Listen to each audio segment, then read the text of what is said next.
Elementary course के part 15 के साथ आप सबको सलाम। ये किताब आहिस्ता आहिस्ता थोड़ी दिलचस्प होती जा रही है। ऐसी चीज़ें हम सीख रहे हैं जो हमें बहुत पहले सीख लेनी चाहिए थी, लेकिन हमने नहीं किया। चलें, देर आए दुरुस्त आए वाली बात है। आज हम कंडीशनल सेंटेंसेस पढ़ेंगे। पार्ट 15 है। बहुत से साथी, बहुत से साहिब, बहुत से साहिबान ये कोर्स शुरू कर चुके हैं, जिसकी किसी किस्म की कोई फ़ीस नहीं है। आपको सिर्फ व्हाट्सएप करके एक PDF बुक मंगवानी है और उसकी एक्सरसाइजेज सेल्फ एक्सप्लेनेटरी है। रूल्स खुद पढ़ते हैं, खुद समझने हैं और फिर इस एक्सरसाइजेस को वीडियो के साथ कंपेयर करना है ताकि आपकी मिस्टेक्स की इंडिकेशन हो सके। उर्दू के एक अदीब है मुमताज़ मुफ्ती साहब। मुफ्ती साहब की बहुत अच्छी तहरीर हैं, बहुत अच्छी कुतब हैं, आप उनको ज़रूर पढ़िएगा। एक जगह वो कहते हैं कि नसीहत नहीं करनी चाहिए, नसीहत रिएक्शन करती है, लेकिन मैं क्या करूँ, मैं इस पेशे से मजबूर हूँ। बार बार नसीहत इसलिए करनी पड़ती है कि जब मैं बहुत से एस्पायरेंट्स को, स्टूडेंट्स को, यंग लोगों को दर बदर ख्वार होते देखता हूँ।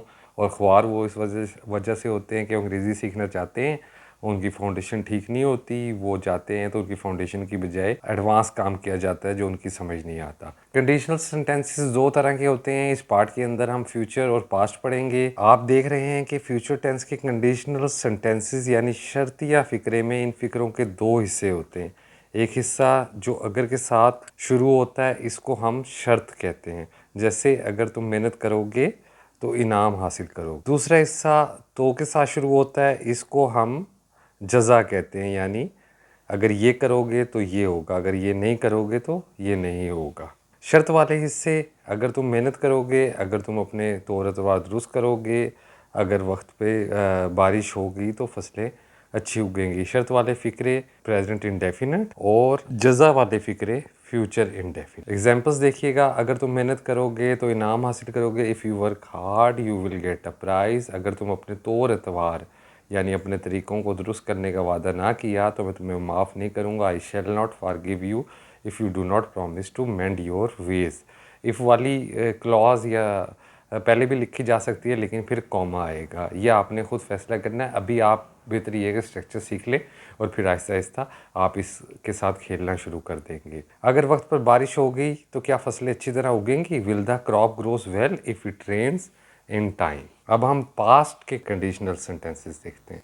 अगर कंडीशनल सेंटेंस यानी शर्तिया जुमले पास्ट टेंस में हो तो शर्त वाले हिस्से के सब्जेक्ट के बाद हैड आ जाता है। अगर तुम मेहनत करते, इफ़ यू हैड वर्कड, और जब हैड आ जाएगा तो वर्ब की थर्ड फॉर्म आएगी जिसे पास्ट पार्टिसिपल कहते हैं, तो वो पास हो जाते। यू वुड हैव पास्ट, यानी अगर तुम मेहनत कर लेते तो तुम पास हो चुके होते। अगर वो सच बोलता तो इनाम पाता। If he had told the truth he would have got prize. जब शर्त वाले में नेगेटिव आ जाएगा तो नॉट लग जाएगा। अभी हम इस जुमले में करेंगे। अगर मैं ये जानता तो तुम्हारी मदद करता। If I had known it, अगर मैं ये जान चुका होता, आई वुड हैव हेल्प्ड यू। अगर बारिश वक्त पर हो जाती तो क्या फसलें अच्छी उगती? Had it rained in time would the crop would have grown well question mark. अगर आप शोर ना मचाते तो हम चोर ना पकड़ सकते। If you had not made unwise third form we could not have caught the thief. अब एक्सरसाइज करते हैं। अपने एक्सरसाइज अपने सामने खोल के देखिएगा। अगर आप एक्सरसाइज इस तरह सिर्फ सुनते जाएंगे, देखते जाएंगे तो शायद थोड़ा सा फ़ायदा हो जाए, लेकिन आप अच्छा लिख नहीं पाएंगे। अच्छा लिखना आपके हाथ में है। सिर्फ 70 एक्सरसाइजेज हैं, ज़्यादा बड़ी बात नहीं है। एक्सरसाइज का पहला जुमला देखिएगा। अगर तुम अपनी तकलीफ़ असलम को बता देते तो वो तुम्हारी मदद करता। Had you spoken your trouble to Aslam he would have helped you.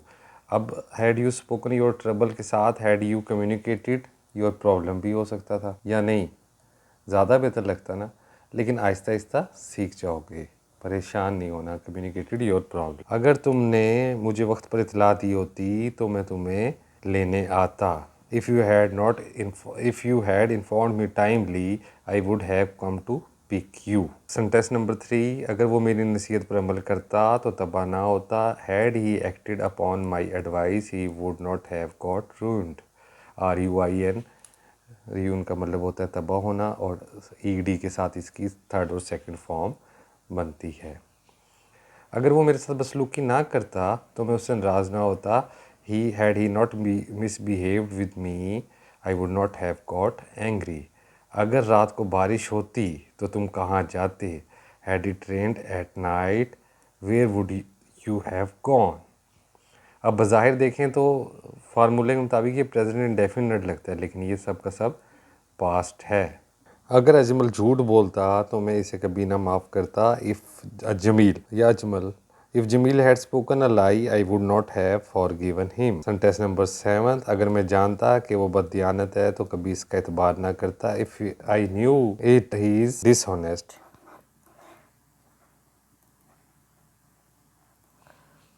I would not have trusted him.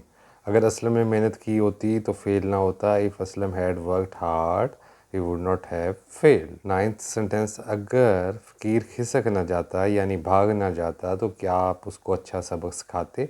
If the beggar had not slipped away would you have taught him a lesson. If you would have taught him a lesson, good lesson. तंजन। जुमला number 10 देखिएगा, अगर वो 10 number और ले लेता तो क्या उसे कलाई की घड़ी इनाम में मिलती। If he had got 10 marks more would he have got wrist watch. WRIST कलाई को कहते हैं, रिस्ट वॉच जो कलाई हाथ पे हम पहनते हैं। अब तो खैर ज़माना नहीं रहा, वरना मर्दों का एक फ़ैशन समझा जाता था। अब भी जो लोग शौकीन हैं वो शौकीन है, लेकिन उस तरह फ़ैशन नहीं रहा। मज़ीद कुछ सेंटेंसेस करते हैं। सेंटेंस नंबर 11 देखिएगा, अगर आप मेरा साथ देंगे। इफ़ यू स्टैंड बाय मी। कुछ वर्ड्स होते हैं जो अपने साथ प्रेपोजिशन ले जाते हैं। स्टैंड बाय का मतलब होता है साथ देना, जब भी इस तरह इस्तेमाल होगा उसका मतलब साथ देना होगा, और बाय ज़रूर आएगा। If you stand by me I will got over all my troubles. All के साथ क्या लगेगा, my troubles. I will get over all my troubles पहले आ सकता है। If you stand by me, फिर उस सूरत में कॉमा नहीं आएगा। जब इफ़ से फ़िक्रा शुरू होगा या वैन से शुरू होगा तो कॉमा ज़रूर आएगा। अगर तुम 6 रोज़ गैर हाजिर रहे तो तुम्हारा नाम कट जाएगा। If you absent for 6 days your name will be struck off. Sentence number 13 देखिएगा, अगर वो मेरे सामने झूठ बोलता तो मैं उसके मुंह पर तमाचा मारता। If he had told a lie before me I would have given him a slap. अगर तुमने शरारत की तो मैं तुम्हें पीटूंगा। If you do mischief I will beat you. Sentence number 15, अगर इसने अपना वादा पूरा ना किया तो क्या लोग उससे नफरत करेंगे। If he does not fulfil his promise will the people hate him. Question mark, जब विल बाहर आ गया तो क्वेश्चन मार्क ज़रूर लगाना है, मत भूलिएगा। सेंटेंस नंबर 16 देखिएगा, अगर हम अपने माँ बाप की हुक्मदुली करेंगे तो लोग हम पर लानत भेजेंगे। We disobey our parents people will cry shame on us. अगर वो तेज़ भागता तो गाड़ी से ना रह जाता। If he had run fast he would not have miss the train. अगर बारिश ना हुई तो क्या तुम जलसे में चलोगे। If it does not rain will you go for procession. 19, अगर बकरी का बच्चा भाग न जाता तो भेड़िया इसके टुकड़े टुकड़े कर डालता। If a baby goat had run away, अगर भाग न जाता, had not run away, the wolf would have torn him to pieces. Torn का मतलब टुकड़े टुकड़े कर देना। अगर तुमने जगह जगह TORN, अगर तुमने जगह जगह थूका तो तुम्हें सज़ा मिलेगी। If you split hair and there you will be punish. Sentence number 21, अगर हम मेले में जाते तो चंद अच्छे अच्छे मवेशी खरीदते। We had gone to fair, हम जा चुके होते। Would have brought some cattle. Cattle हमेशा सिंगुलर होता है, कैटल्स नहीं होता। और दूसरा ये वर्ब प्लूरल लेता है, अगर कभी ये करेक्शन के अंदर भी ये चीज़ आ जाती है। अगर असलम मास्टर साहब के साथ गुस्ताखी ना करता तो इसे स्कूल से ना निकाला जाता। If Aslam had not got rude with the teacher Aslam he would have got expulsion. He would have not got expulsion, ना निकाला जाता। सेंटेंस नंबर 23 देखिएगा, अगर बहादुर स्काउट अपनी जान खतरे में न डालता बच्चा कमरे में जलकर राख हो जाता।